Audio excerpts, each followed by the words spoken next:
कृष्ण हरे कृष्ण कृष्ण कृष्ण हरे राम राम राम हरे हरे हरे कृष्ण कृष्ण कृष्ण हरे राम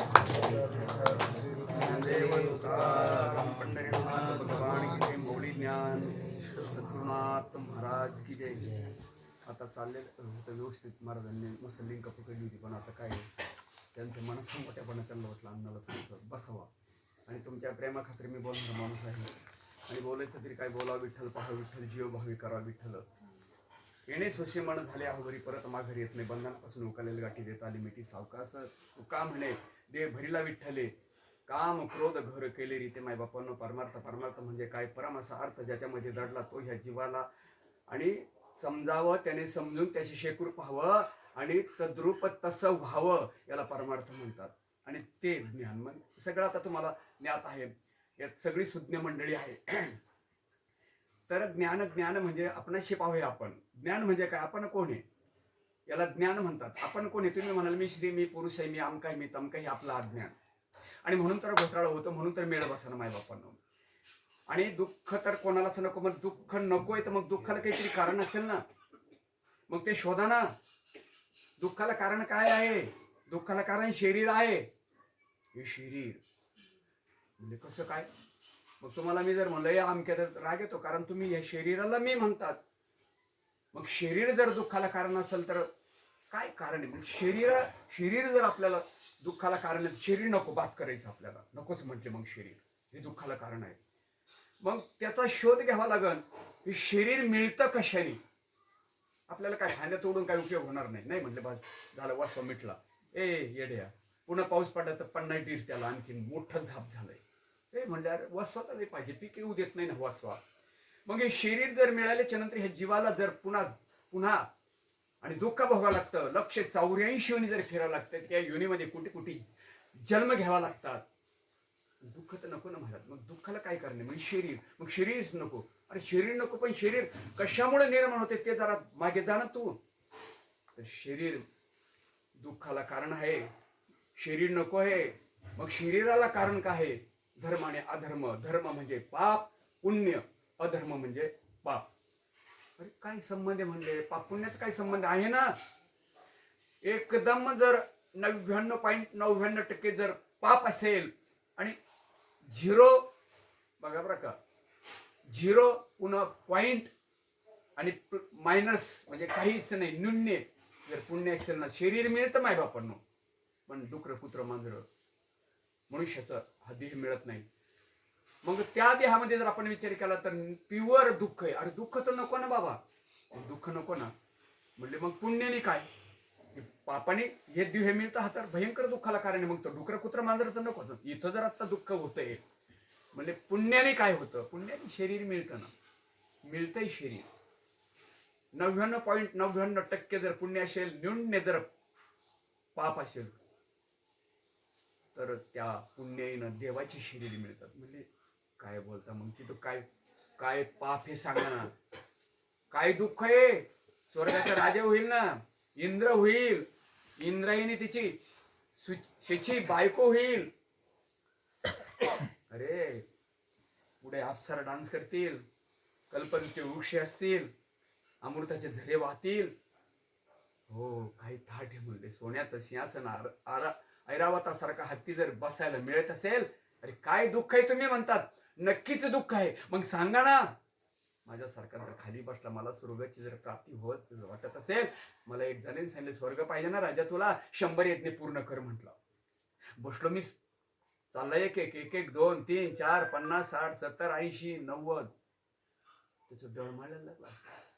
म्हणलं अरे याचे जर 100 यज्ञ झाले तर आपलं जाईल ना, असं तो होईल ना. म्हणजे नक्की दुःख. देवाचं शरीर मिळून सुद्धा दुःखच आहे आणि दुःख नकोय आम्हाला. मग नको ना देवाचं शरीर सुद्धा. काय का बरं म्हटले नको? जरी स्वर्गात गेला तरी ज्या पुण्यावरती तो स्वर्गात गेला, 100 यज्ञाचं जे गठुड आहे ते गठुड संपेपर्यंत तिथं राहता येतं. आणि एकदा जर संपलं तर मात्र तुम्हाला ढकलून दिल्या जातं. नवश राजाचं दृष्टांत दिलेलं आहे माऊलींनी याच्यामध्ये महाराज. त्याने 100 यज्ञ पूर्ण केलेच. किती काही अडथळे आणले इंद्राने, कितीतरी अडथळे आणले. अप्सरा डान्स करायला पाठवल्या, कुठे भीती दाखवली, कुठे वाघाने डरकाळ्या फोडल्या. तो म्हणलं नाही, जर माझा 100 यज्ञ पूर्ण झालं नाही तर मी स्वर्गापती होणार नाही आणि देवाचं शरीर मला मिळणार नाही आणि उंच भोग भोगायला मला मिळणार नाही, मला सुखाने सुख भेटल म्हटले. आणि पूर्ण केले महाराज. इंद्राचं सगळं फसलं. इंद्राला ऑटोमॅटिक याचं पुण्य जास्त असल्यामुळं त्याला बाजूला हलगले नियम आहे आणि त्या खुर्चीवरती तो बसला महाराज. बघा तुम्ही आता गंमत कशी आहे. मग तो त्या थाटात गेला. 100 यज्ञाचं पुण्य आहे. इंद्र झाला तो आणि कल्पना आली त्याला, मी जर इंद्र झालो तर शची म्हणजे इंद्राची पत्नी ही माझी पत्नी व्हायलाच पाहिजे, नियम आहे म्हटले. दिली तिला ऑर्डर, बोलवलं, तू तर माझी बायको व्हायलाच पाहिजे म्हटले, नियम आहे. आता काय कर, घाम फुटला तिला. अरे देवा हे काय, गेली ब्रह्मदेवाकडे. देवा अरे काय वाटेल आलंय राजा, अरे कोणता नियम आहे, पातिव्रत माझा धर्म आहे ना, काहीतरी करणं देवा. ब्रह्मदेव म्हटलं माझ्या काहीच हातात नाही. देव म्हटलं माझ्या काही हातात नाही.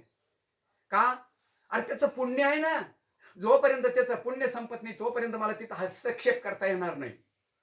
पण देवा तुम्ही काहीतरी मार्ग काढा. हा एक मार्ग काढू शकतो म्हणला, मला हस्तक्षेप करायचा अधिकार नाही, पण तुला मार्ग सांगतो. त्याला सांग मी लग्न करायला तयार आहे, तुला वरायला तयार, तू मालक माझा भाव. मी पण म्हणते, पण एक माझी आठ आहे. आणि तो म्हणाल काय सांग. त्याला सांगायचं आतापर्यंत असं काही वाहन घेऊन आला असेल नवरदेव, मागे आला असेल, आज येत असेल आणि उद्या पण येईल, पण अशा काही वाहनात तू बसू नये मला घ्यायला, का मागं नाही आज आणि उद्या होणार नाही. गेली ती सांगितलं महाराज मी तयार आहे म्हटले. मग सांग ना काय आठ आहे. अशी अशी माझी आठ आहे. याने विचार केला.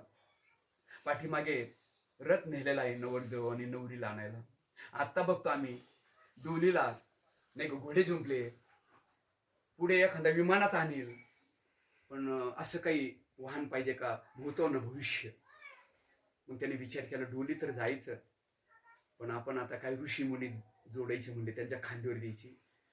ऋषी मुनी बरं का महाराज, भगवंताला म्हणजे खाली मान घालायला लावतील असे ऋषी मुनी त्याने जोडले, खांद्यावर घ्या म्हटले.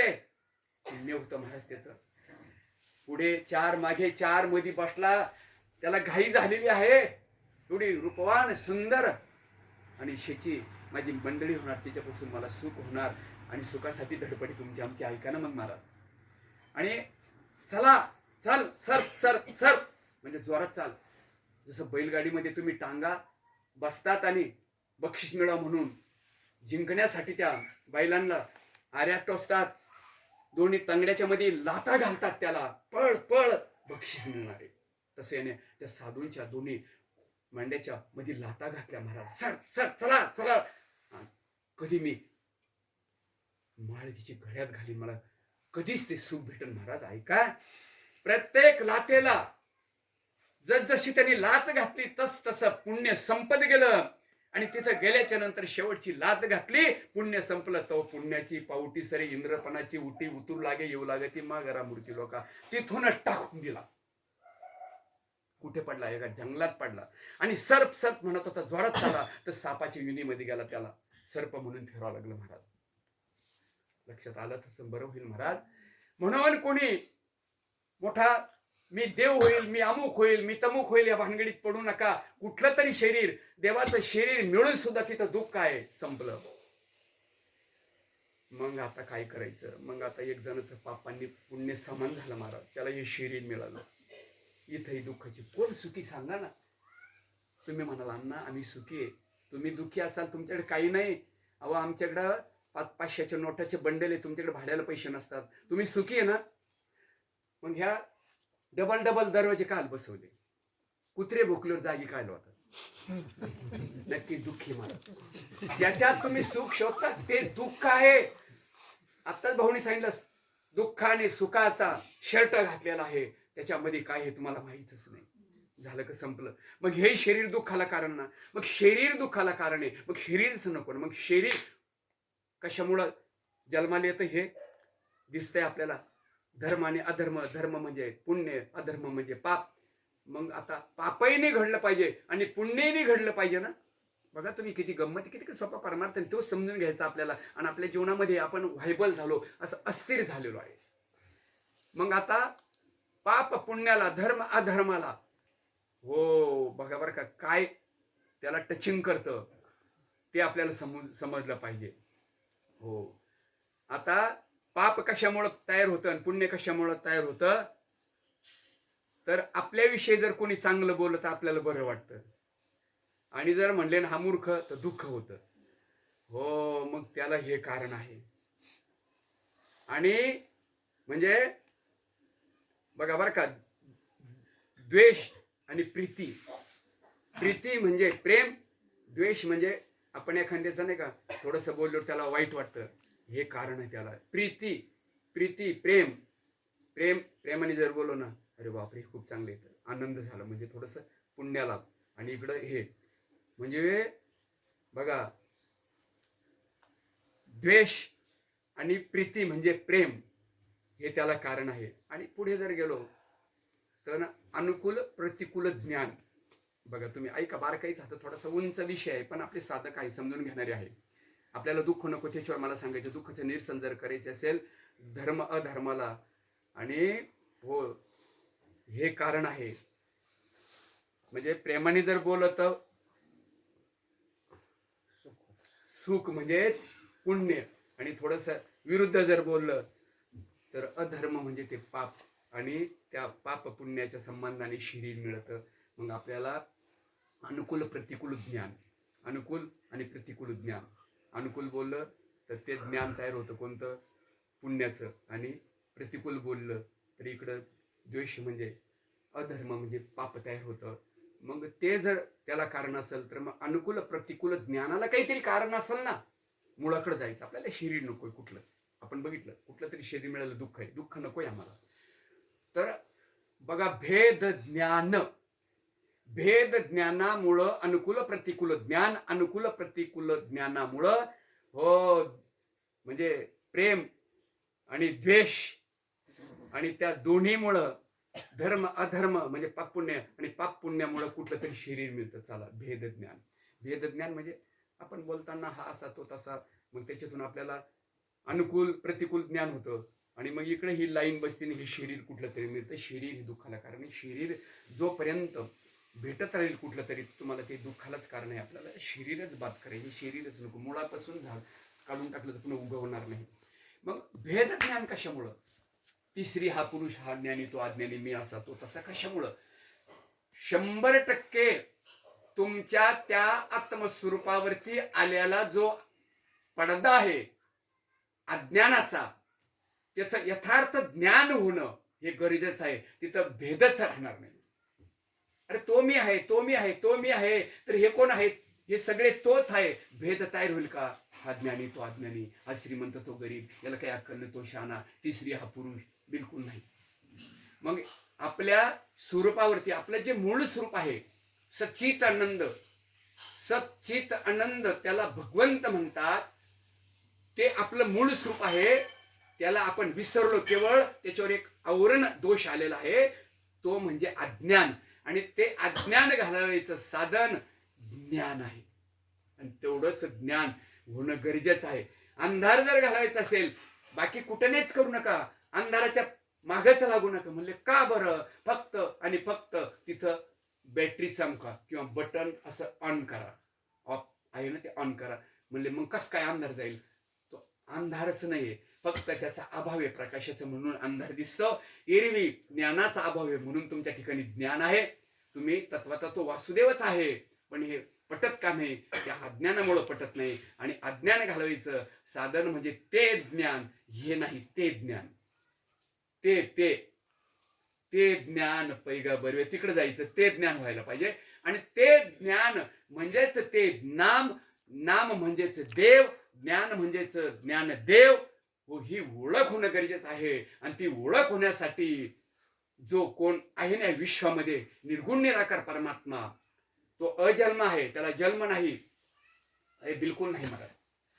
त्याला अनाम आहे, त्याला नाम नाही. आणि आम्ही तर संसार सिने म्हणजे कष्टले संसार शिने, जन्म आणि मृत्यू याला संसार म्हटलेले, याच्यामध्ये आम्ही येऊन येऊन कंटाळून शिनलो, पार डबघाईला आलो, नको नको झालं. आणि हे गाराणे सांगायचं कोणाकडे? मग आता हे गाराणे काही तुम्हा आम्हाला एकमेका सांगून संपणार आहे का हो? जन्ममृत्यूच्या फेऱ्यातून मी कसा बाहेर पडेन, मी लई शिनलो, मी लई दुःख भोगतो, मला नको झालं. आणि कोण सोडवणार आहे सांगा ना. आणि सोडवणारा तो एकच आहे, सच्चित आनंद निर्गुण निराकार माझा परमात्मा. दिसत नाही त्याच्याशिवाय चालत नाही. मग घरनं सांगायचं कसं. म्हणून त्या परमात्म्याला एक खूण केलेली आहे, त्याला नाम म्हणतात महाराज. नामच. हो, म्हणजे हे रामकृष्ण हरी. अरे त्याच परमात्म्याने तुमच्यासाठी सगुण साकार जे रूप धारण केलं, त्या रूपाला त्या रूपाला ते नाव ठेवलेलं राम आणि कृष्ण. ज्याने अवतार घेतला, जो आकाराला आला, दिसत नाही, जो आकाराला तुमच्या प्रेमापोटी, त्याला जे ओळख, त्याला राम आणि कृष्ण म्हणतात. ज्याने आकार घेतला त्याचं मूळ नाम आहे. ती खूण आहे, ती तुम्हाला मिळालेली आहे. आणि तोच आवाज फक्त त्याला ऐकायला जात असतो. म्हणजे मग रामकृष्ण हे आमंत्रण आहे का? 100% इथं नारायणगिरीजी महाराज जरी मी म्हणलो तरी माझं दुःखाचं हरण होणार आहे. कारण नारायणगिरीजी महाराज सर्वसाधारण तुमच्या सारखे रडके आणि दुःखी जीव नव्हते, तर सच्चित आनंद असं त्या रूपाला ते पोहोचले होते. म्हणून त्यांच्या ठेवलेल्या नावात सुद्धा ती पावर आहे. तुकाराम तुकाराम म्हणता, काय म्हणतात ते तुम्ही म्हणा आता. हो महाराज, हो. म्हणून रामकृष्ण हरी हा सुद्धा मंत्र आहे, पण तो उघडा आहे. याचा अर्थ उघडा आहे तर एक झाकलेला मंत्र असायलाच पाहिजे. एक छाप आहे तर नक्कीच काटा. एक सुख आहे, त्याच्या पोटात दुःख आहे. एक ज्ञानी एक नेमका अज्ञानी आहे. एक स्त्री एक पुरुष असायलाच पाहिजे, असा नियम आहे. तसा उघडा मंत्र जाणून रामकृष्ण हरी म्हणा, याचा अर्थ गुव्य मंत्र असायलाच पाहिजे. आणि तो तुम्हाला मिळाला भाग्यवान. तुम्ही कधी आहे का जागेवर? आपण आहे का त्याच्यावर? नाही असले तर बरंच आहे ना. यो त्याच्यासाठीच खेळ मांडलाय. जसं डोकले घेताना बसमध्ये तर भाऊ काय करतात, मग ब्रेक मारलं ना धडक बसले की जागी होतात. त्याच्यासाठी ब्रेक मारावं लागत त्यांना. म्हणून हा सत्संग हा मेळवा आहे. आपण डुकलेच घेतो. हो, लय मजा आहे. का बसमध्ये का डुकले घेतात? मस्त फॅन चाललेले असतात ते, आणि नाही का हवा येते, गादीचं हे त्या सुखामध्ये ते झोपतं. तसं आम्ही प्रपंचामध्ये आम्ही पण डुकल्या घेतो. आणि डुकल्या घेतात ना त्या कामाच्या नाही. म्हणून ड्रायव्हर भाऊ काय करतात, ब्रेकवर थोडा पाय दिला धडक बसले जागे होतात. तसा सत्संग मेळवा आहे. त्याच्यातून तुम्हाला त्यांनी काय मार्गदर्शन केलं, मी जे काय बोलतो भाऊ ही काय बोलतील, ही दौंडी राजाव. आणि म्हणून जीवा हो तुम्ही सावध व्हा. तुम्ही जीव नसून तुम्ही शिव आहात. हे ज्ञान होण्यासाठी त्याला जीव ब्रह्म ऐक्य ज्ञान, जीवाचं ब्रह्म्याचं ऐक्य होण्याचं जे साधन त्याला ज्ञान म्हणतात. हो, काला आम्ही काले किती केले, पण ते काले समजले का आपल्याला? दही आणि लाहीच काय एकत्रित केल्या जाते, आणि मातीचं मडकच काय घेतल्या जातात? हे मातीतून आलेलं मडक आहे. हो महाराज. आणि याच्यामध्ये जीव हो आणि शिव, लाही आणि दही. लाही आणि दहीच का? एकदा जर लाही झाली तर ती पेरली तर उगवत नाही. आणि तेच दही पुन्हा दुधात टाकलं तर त्याच्यात मिक्सअप होत नाही. तर बत्त्याने प्रमाणे आमचं झालं पाहिजे मायबापांना. हे प्रतीक हे रे. हो, तसं आपण झालो पाहिजे. आपल्याला ते साधन पण दिलेलं आहे. एक तर का आलो हेच माहित नाही. का आला? काला जीवा, याला काला म्हणतात. तो हा काला करून घे. तू काला जन्माला. आमचं फक्त खावं प्यावं ल्यावं नेसावा नटावा माझं तुझं. अरे काय चाललं? अरे तुम्हाला कधी हे शरीर टाकून निघून जायचं काही ध्यानात आहे का नाही? हे जर ध्यानात आलं ना माणूस जागेवर येणार. काही नाही, काय खरं, एक दिवस निघून जायचं. फक्त कधी ज्या टायमाला आपण माहिती घेऊन काय खरंय म्हणजे त्याचं काहीच खरं नाही. खरं आहे नाही म्हणतो, बांधाई कोरितो, काय भांडणं करतो, मारामारे काय करतो, काही खरं तूच नाही म्हणतो. आणि मग हे खरं कसं काय का म्हणून चाललं आमचं? का पटत नाही एकमेक सांगा बरं. ज्ञान झाल्याच्या नंतर जर तुम्ही म्हणताय काही खरं नाही, मग खरं नाही म्हणतो तिकडे तर पुन्हा मला इथून आपलं आहे पुन्हा आला का खरीवर? म्हणजे अज्ञानच ना महाराज. अरे माय बापा जरा समजून घ्या राजा, काय नाही आपलं इथं. अरे शरीर जर आपलं नाही तर आपलं हे कसं आपलं होईल? फक्त माझ्या भगवंताची माझ्या लाख उपकारी राजावर एक तर मनुष्य दिला. ह्या मनुष्य देहामध्ये जी भक्ती करून त्याला जाणता येतं. तिथं तो थांबला नाही. त्याने एवढं वैभव प्राप्त करून दिलेलं आहे. मी बांधलं म्हणले घर. बघा दगड कुठून आणला? कुठून आणला तू? ती त्याच घेतलं तेच उभं केलं, त्याच्यातच राहतो. तोही याच्यात तोच उड्या मारतो आणि मधी नटतो. बघा ऐका, मांडव असतो आणि वेल खालून आणि वेल त्या आधार घेऊन त्याला झाकून टाकी नटला. आपल्याला म्हणून काय वेल आहे, आता वेल आहे का मांडव आहे? मांडव काढेल, वेल खाली पडायचं नाही. नाही सांगा ना तुम्ही, ते घासावर काय ते आमरी वेल, त्याला शेंडाय नाही बुडूक नाही, ते बांडुगुळ मांडुगुळ एक मांडुगुळ का बांडुगुळ आंब्यावरच बघा ते, त्याला शेंडा नाही बुडूक नाही, त्याच खातो त्याच्यावर नटत. अरे बाबा हो, तसंच झालं आमचं. ज्याच्या नावावर उड्या त्याच्याच नाकात काढ्या, कोणाच्या नावावर उड्या मारतो आम्ही माझ्या भगवंताच्या, त्याच्याच नाकात काढ्या. आहे का काही ध्यान आम्हाला त्याचं? आहे का आठवण आहे का? झोपेतून उठला तर मला पठ्ठ्या उठला, हे बघा पठ्ठ्या, आणि त्याच्यातला निघून गेले पठ्ठ्या 4 बांबवर आम्हाला न्यावं लागतोय पठ्ठ्या जाळायला. अरे तो आहे म्हणून आपण आहे आणि तोच तुम्ही आहे, पण याचा संबंध एवढा जोडला ना मी, बाबा बाबा बाबा बाबा, मी आणि माझं कबाड वच. मग त्याच्यात गाडल्या गेला आणि मग तो दुःखी प्राणी होतो. नाही बापा, गोल्डन चान्स आहे. ह्या नरदेहाचेनेच ज्ञाने सतचित आनंद पदवी घेणे एवढा अधिकार नारायणे कृपालो कोणी दिला, भगवंतांनी आपल्याला अधिकार दिला, कृपा केली की राजा आता हा नरदेह आहे ना, देवाच्या शरीरामध्ये भजन करता येत नाही. ह्या डुकरा कुत्रा मांजरा चिवणीमध्ये ते भजन होत नाही. फक्त आणि फक्त हा मोक्षाचा दरवाजा आहे. तुम्ही म्हणता ते देवाच्या द्वारी, मग देवाचं द्वार कोणतं आहे हे बी आम्हाला कळा नाही. हे देवाचं द्वार, याच्यामध्ये ते भजन करून निष्ठून जाता येईल. म्हणून बाबा नामचिंतनी भजन आहे. जो दरवाजा जर संपला, त्या आंधळ्याच्या दृष्टांतर पद्धतीने ती गोष्ट होईल.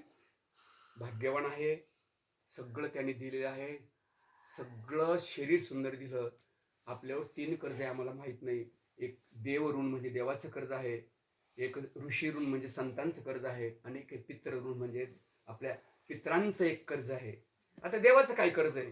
देवे दे दिदला भजन गोमाटा, किती मोठं कर्ज आहे त्याचं. अरे त्याने सुंदर नरदे दिलं, केवढं मोठं कर्ज आहे ते फेडायचं आपल्याला. मग काय करावं लागेल म्हणले? नारळ फोडावं लागेल, अगरबत्ती जाळावं लागेल? नाही नाही नाही, ज्याच्यासाठी दिला त्याच्यासाठी वापर करा. भजनासाठी दिला, भजनात दिला गोमटा, हे जर तुम्ही केलं तर त्याच्या कर्जातून हा जीव मुक्त होईल. झाला का? मुक्त झाला की नाही थोडा?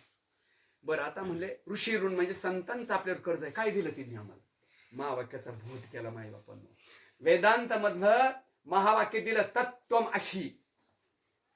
मग काय करायचं? चिंतन करायला सांगितलं का नाही त्यांनी? ते चिंतन जर तुम्ही केलं, त्या सद्गुरूच्या, त्या संतांच्या, त्या ऋषी मुनी म्हणजे संत, त्यांच्या कर्जातून तुम्हाला मुक्त होता येतं. पण सांगितलं तसं करा, चिंतन करा. जमलं. आता आई वडिलाचं कर्ज आहे, मग काय करायला पाहिजे? आई वडिलाच्या कर्जातून मुक्त होण्यासाठी 16 संस्कार करायचे. तो उद्याचा 16वा संस्कार आहे.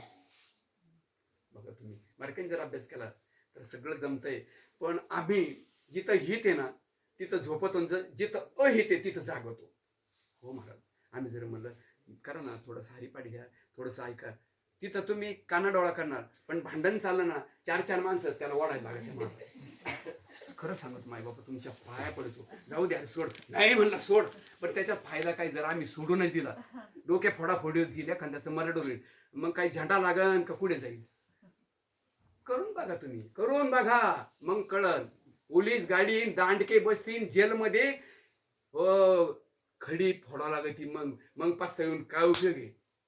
मग नंतर पास्ता येऊन काय उपयोग? म्हातारपणात म्हणा ना राम, ते राम येईन आणि कृष्ण येईन, 2 म्हातारे असे पारावर बसले नंतर ते एक म्हातारे त्याला म्हणतं, राम भाऊ काय खाल्लं? तो म्हणला वरण. हा म्हणतो आता कायचं मरण? चालू द्या असंच चालू द्या. मग सांगा ना तुम्ही, ती वेळ यायच्या अगोदर जागी व्हा का नाही? आम्ही जागी नंतर होतो महाराज, वेळ निघून जाते. म्हातारं झाल्यानंतर आयुष्यात जे केलंच नाही हे भजन पूजन, ते कसं येईल तिथं? मग आता सावध व्हायला पाहिजे ना. आहे ना अजून आपल्या बुद्ध्या काम करतात ना. बुद्ध्या काम करत नाही, बिगर मिठाचं कळत आहे भाऊ तुला, तुझी बुद्धी एवढी काम करते. बरोबर आहे की नाही महाराज? हे काय कळत नाही, हिताचं काय कळत नाही. अरे मीठ जरी कमी खाऊन बघ, काय जुलाब नाही होत तुला, वांती नाही होत. पण हे जर नाही केलं ना, नरक आहे नरक. नरक म्हणजे काय? डुकराच्या जन्माला जाणे, कुत्र्याच्या जन्माला जाणे. चांगली गोष्ट आहे का डुकराच्या जन्माला जाणे? काय बोला महाराज, माय बाप तुम्हाला पाया पडतो राजू, मी तुमच्यातलाच बरं का. मी लेकरू म्हणून बोलत असतो, माझा बिलकुल अधिकार नाही, बिलकुल नाही. पण एक साधूने काहीतरी बोध केला, साधूने आपल्याला मार्ग दाखवला, त्या मार्गात प्रमाणे आपण प्रयत्न करायचा आपल्या हातात आहे, प्रयत्न करू शकतो ना. आणि प्रयत्न केले म्हणून घर उभे राहिले तुमचे. नाही प्रयत्न केले की नाही, हे बंगले काय सहजासहजी काय जादू कसा बंगला तयार होतो, प्रयत्न केले ना. मग प्रयत्न करून जे अतिशय कष्टाचं असाध्य गोष्ट तुम्ही प्रयत्नाने साध्य केली की नाही बंगले, इथं ते तेवढं काहीच नाही कष्ट, फक्त डोळे झाकायचे, बसा म्हणले चिंता नाही. बरे जरी बसलं ना तरी ते बसलेलं दिसतं, पण ते हिंडत राहतं बांधायला. तसं नाही झालं पाहिजे. बसू नका, उठा मध्ये नाटकही करू नका. ते नाटक होईल माहिती. हो महाराज, नामावरती ज्याचा विश्वास नसेल ना, नाटक म्हणून जर तो परमार्थ करीत असेल ना, त्याचं नाटक होईल, दुसऱ्याच काही जाणार नाही. संतच काय नाही. लोखंड रुसलं बा परिसर, अरे म्हणलं हे म्हणलं काय रुसलं, अरे परीस म्हणला लोखंड परिसर रुसले. अरे परिसाचे काय गेले ते सोन्या रुपाला मुखलंय, गंजून मरण ते आता लोखंड. आणि सोनं नसतं रुसलं तर सोनं झालं असतं का नाही, लोखंड गंजलेलं नटलं नसतं कसं, चमकलं नसतं का. म्हणजे आता आधी जर त्या साधू संत रुसलो, त्या नामावर रुसलो, आम्ही गंजून नाही जाणार. खूप बोलायसारख्या गोष्टी नुसत्या बोलायचं नाही, आम्ही बी खूप ठामपणे बोलतो, पण कसं इतक्या तरी आमच्यात बी आचरणात आल्या पाहिजे, काही दिसलं पाहिजे आमच्यात. हो महाराज, हे बोलायचा भातन बोलीची कडी म्हणजे घ्या जेवून सिधी कोणाला ढेकर येणार नाही. प्रॅक्टिकल हा परमार्थ, प्रॅक्टिकल. आणि तुमच्यापर्यंत बोध आला, तुमच्या पाया पडतो एवढं सांगू शकतो. आणि खूप चांगली मंडळी इथं तयार झालेली, हे असतील, हे भाऊ असतील, हे भाऊ बघा गाडी काढली तिकडे गेले, पुन्हा इथं आले. काय कुठली ओढ असेल, चला सत्संग आहे आणि आपण सगळे एकत्रित येणार आहात म्हणून भाऊ बसा म्हणलं. तुम्ही नको म्हटले, पण म्हणलं बसा, थोडंसं विचार आपल्याला ऐकायचे. याच्यात फार मी मोठा आहे किंवा अजून कोणी मोठा असेल बिलकुल नाही आपण, तुमच्यात माझ्यात बिलकुल बदल नाही. पण बदल का झाला, हो ते आपलं साधना कमी पडते. तुम्ही साधना करा ना, तुम्ही बोलतच नसा, तुमच्यातलं जागी करा, तो बोलत असतो. आता काय मी काही कुठे पाठपाठांतर केले, काही कुठे संशय शिकले, काही नाही, चल बसत बोलतात. हो का, त्याने ती साधनेतून विश्वास ठेवला आणि ते जागी केलं आपलं आत्मतत्व. आणि त्या स्थितीत गेल्याच्या नंतर ते शब्द आतून बाहेर पडत असतात, लक्षात घ्या. तर एकच पुन्हा मी विनंती करतो, या ज्या वेळेला मी यांना तर सांगितलं भाऊ म्हटलं, त्यांच्या सोयीने करा परमार्थ, तुमच्या नका. व इकडं लांब आहे ना, तर तिथले तिथं 2 घरं जमा करा बाबा. पण तरी तुम्ही म्हणजे थोडंसं उत्स्फूर्तपणे त्यांना म्हणायला पाहिजे, बरोबर आमच्याकडे नाही, ते याच्या अगोदर सावध राहायचं, करा बरं सुरुवात, लगेच बसायचं. आणि ज्ञानेश्वरी मधले ते ओव्या सांगतात, त्या काही त्यांच्या कर्मून तुमची करत नसतात. तर चांगली गोष्ट आहे, आपल्याला काय करायचं, शेवटच्या श्वासाला आपल्याला भगवंताच्या नामाची आठवण झाली म्हणून अभ्यास करावा लागतो. तरी आपण थांबू. जे काही वहिनी होते त्यांचा नाच झाला नाही, काही त्यांनी फक्त शरीर टाकलेलं आहे, ते कुठे गेले नाही, आले नाही. पण नक्कीच त्यांच्या कर्मानुसार त्यांना गती प्राप्त होणार हे पण ठरलेलं आहे. हे लक्षात घ्या, तुमचे कर्म तुम्हाला सोडणार नाही. म्हणून कर्म हो नैष्कर्मी स्थितीत आपण गेलो पाहिजे. पापही नाही करायचं आणि पुण्यही करायचं नाही. म्हणजे का, पाप पुण्याने बघितलं काय खेळ झाला. मग पापही नाही पुण्य नाही करायचं, मग त्या स्थितीमध्ये जायचं, संपलं. जे राहाडा आहे ना, जो दुःखाचा जन्म आणि मृत्यूचा फेरा, तो बाद होतो. आणि आपलं जे मूळ स्वरूप त्याला मूळ स्वरूपाशी आपण एकरूप होतो. आणि तीच साधना आपल्याला मिळालेली आहे. त्याला नाम म्हणतात, त्याला अनुग्रह म्हणतात, त्याला प्रबोध म्हणतात. अनुग्रहवाल्यांनी अनुग्रह चिंतन करा, प्रबोधवाल्यांनी प्रबोधाचं चिंतन करा. आणि त्या स्थितीमध्ये मस्त ती चालती बोलती समाधी आहे. आणि वाट्याला आलेली शरीर संबंधाने जे असतील ते कर्म करा. ते कर्म करत असताना पण विहित करा, निषिद्ध करू नका. माझं माझं, तुझं तुझंच म्हणा. तुझं आहे माझं, माझं आहे माझं म्हणलं का ते निषिद्ध कर्म झालं. भक्त असू दे तरी कामाचं नाही. हा, तुम्ही जरी म्हणलं मी रात्रभर चिंतन केलं, आता काही नाही, आणि कर्म करायला सांगितलेले म्हणलं, पण निषिद्ध करू नका. एवढाही करून निषिद्ध कर्म केले तर तुम्ही नरकालाच जाल, भक्ती करून सुद्धा, हे लक्षात घ्या. म्हणून विहित कर्म करे. शास्त्राने जे सांगितलं ना, जे खायला नाही सांगितले ते खाऊ नका, जे प्यायला नाही सांगितले ते पिऊ नका, जे बोलायला नाही सांगितले ते बोलू नका, जे पाहायला नाही सांगितलं ज्या नजरेने ते पाहू नका, कानाने जे ऐकायला सांगितले ते ऐकू नका, जे सांगितले ना ते करा. वेळ बसला माय बापांनो, पुंडलिकावदे